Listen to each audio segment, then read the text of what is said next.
بسم اللہ الرحمن الرحیم۔ السلام علیکم ویورز۔ سوشل میڈیا پر ریاستی اداروں کے خلاف شر انگیزی پھیلانے کے جرم میں اوورسیز پاکستانیوں کے خلاف پہلا مقدمہ درج کر لیا گیا ہے۔ تفصیلات کے مطابق یہ مقدمہ پشاور کے تھانہ شرقی میں سعودی عرب میں مقیم سید ولی نامی ملزم کے خلاف درج کیا گیا ہے۔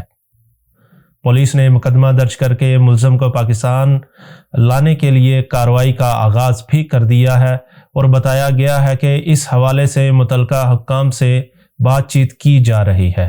خیال رہے کہ حکومت نے سوشل میڈیا پر ریاستی اداروں کے خلاف شر انگیزی پھیلانے والے بیرون ملک مقیم پاکستانیوں کے خلاف بھی کارروائی کے لیے قانون سازی کر لی تھی، جس کے بعد بیرون ملک مقیم پاکستانیوں کے خلاف بھی سوشل میڈیا پر ریاستی اداروں کے خلاف شر انگیزی پھیلانے پر کارروائی کی جا سکے گی۔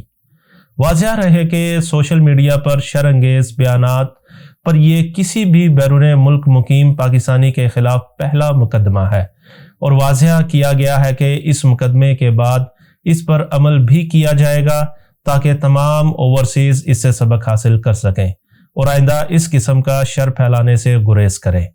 سعودی عرب اور عرب ممالک کی اہم اور قابل اعتماد خبروں کے لیے ہمارے چینل کو سبسکرائب کریں، ہماری ویڈیو کو لائک اور شیئر ضرور کریں۔ اپنی دعاؤں میں یاد رکھیے گا۔ اللہ حافظ۔